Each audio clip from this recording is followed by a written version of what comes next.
എല്ലാ കൂട്ടുകാർക്കും നമസ്കാരം. നമ്മൾ ഇന്ന് നാടൻ രീതിയിൽ വാളൻപുളി ഇട്ട് രസം ഉണ്ടാക്കാൻ പോവുകയാണ്. എല്ലാവർക്കും നമ്മുടെ വീഡിയോയിലേക്ക് സ്വാഗതം. മൺകുടം ചൂടായി കഴിയുമ്പോൾ 2-3 ടേബിൾ സ്പൂണ് വെളിച്ചെണ്ണ ഒഴിക്കണം. വെളിച്ചെണ്ണ മൂത്ത് കഴിയുമ്പോഴത്തേക്ക് അതിനകത്തോട്ട് ആദ്യം കടുക് ഒരു 1.5 ടീസ്പൂണ് കടുകിടണം. പിന്നെ ഒരു 1/2 ടീസ്പൂണ് ഉലുവ ഇടണം.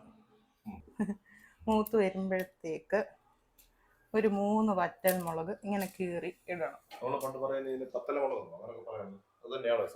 അതെനിക്കറിയത്തില്ല.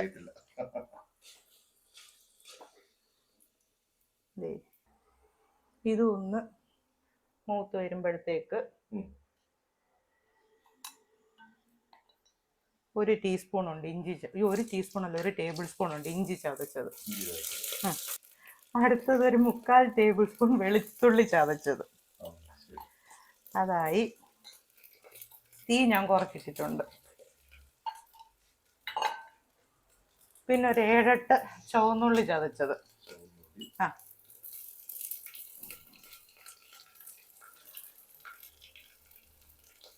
അതുമായി കളർ മാറുന്നണം വരെ ഒന്ന് ഇളക്കണം. ഇപ്പൊ ഇത് നന്നായിട്ട് മൂത്ത് വന്നിട്ടുണ്ട്. അപ്പൊ ഇനി ഇതിലേക്ക് 2 കറിവേപ്പില നമുക്ക് ചേർക്കാം. എന്നിട്ടൊന്ന് ഇളക്കി കൊടുക്കാം. തീയും സിമ്മയിലാക്കണം.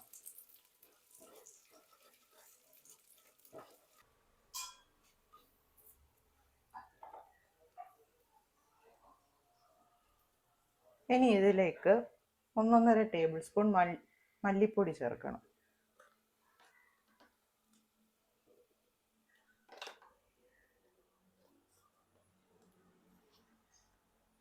പിന്നെ ഒരു 3/4 ടേബിൾ സ്പൂൺ മുളക് പൊടി, കാശ്മീരി ചില്ലി പൗഡറാണ്. ഇനി ഒരു 1/2 ടീസ്പൂൺ മഞ്ഞൾ പൊടി.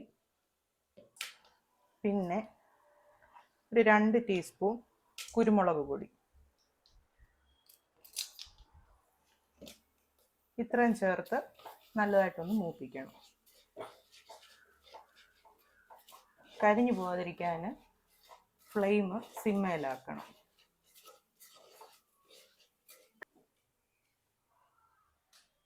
അപ്പൊ ഇത് മൂത്ത് വന്നിട്ടുണ്ട്.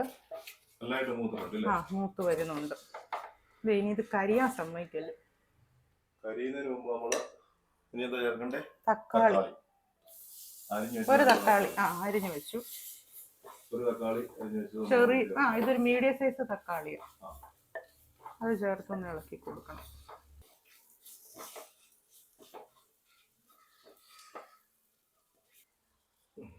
ഇനി ഞാനൊരു നാരങ്ങ വലിപ്പത്തില് പുളി എടുത്തായിരുന്നു. അത് തിളച്ച വെള്ളത്തിലിട്ട് അതിൻ്റെ വേസ്റ്റ് എല്ലാം കളഞ്ഞു.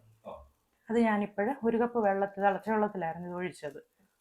അപ്പം അതിൻ്റെ വേസ്റ്റ് എല്ലാം കളഞ്ഞിട്ട് അരിച്ചങ്ങ് ഒഴിക്കുക. ഇപ്പൊ പുളി എല്ലാം ചേർത്ത് നല്ലതായിട്ടൊന്ന് ഇളക്കി. ഇനി നമുക്ക് ഇതിനകത്ത് പിന്നെ തിളച്ച വെള്ളം കൂടെ ചേർക്കണം. അപ്പൊ ഇത് ഞാൻ ഇഞ്ചി വെളുത്തുള്ളിയും കൂടെ ചതച്ച് വെച്ച പാത്രം, അതിനകത്തോട്ട് തന്നെ ഈ ഒഴിക്കുന്നത്. അതിനകത്തോട്ട് ഏകദേശം ഒരു 2-3 കപ്പ് വെള്ളം.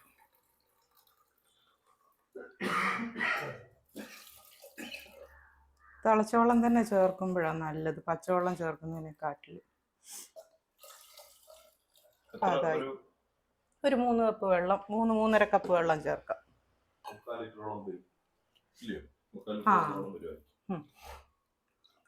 ഇനി ഇത് ഫ്ലെയിം ഒന്ന് കൂട്ടി ഒന്ന് തിളയ്ക്കാൻ വെക്കണം. ഇപ്പൊ ഇതുവരെ ഉപ്പ് ചേർത്തിട്ടില്ല. ഇനി ഉപ്പ് ആവശ്യത്തിന് ചേർക്കണം.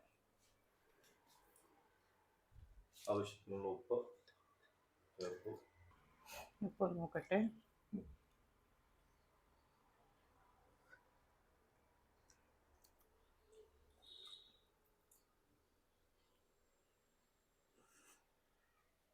പരുവത്തിനായോ? ഇല്ല, ശകലം കൂടെ വേണം. ആ, ശകലം കൂടെ ഉപ്പ് നമുക്ക് ചേർക്കാൻ, ചേർത്തിട്ട് ഒന്നുകൂടെ നോക്കാം ടേസ്റ്റ് കറക്റ്റ് ആയോ. എല്ലാ കറികൾക്കും ഉപ്പ് വരുമ്പോഴാണ് അതിന്റെ ഒരു കൃത്യമായിട്ടുള്ള ടേസ്റ്റ് വരുന്നത്. ഉപ്പ് കൂടിയാലും ഉപ്പ് കൂടിയാ പോയി പരിപാടി.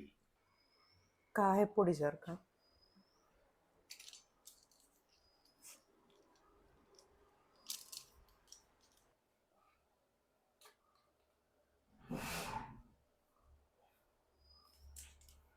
ഒരു 3/4 ടീസ്പൂൺ കായപ്പൊടി ചേർത്തൊന്ന് ഇളക്കണം.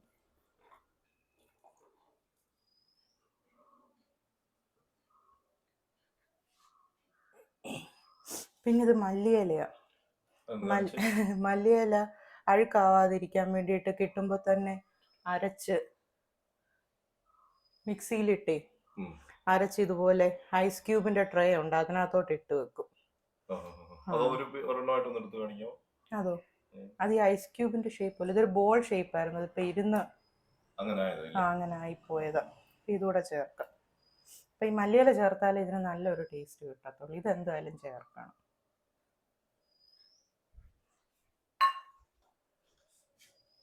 ഇനി ഇതൊരു 4-5 മിനിറ്റ് ഒന്ന് തിളയ്ക്കാൻ വെക്കണം. ഇപ്പം തിളച്ചൊക്കെ കഴിഞ്ഞു. എല്ലാം റെഡി ആയിട്ടുണ്ട്. അപ്പം നമ്മുടെ രസം റെഡി ആയിട്ടുണ്ട്. അടിപൊളി നാടൻ രസം. ഇനി ഇത് കൂട്ടി ഉച്ചയ്ക്ക് ചോറുണ്ടോ.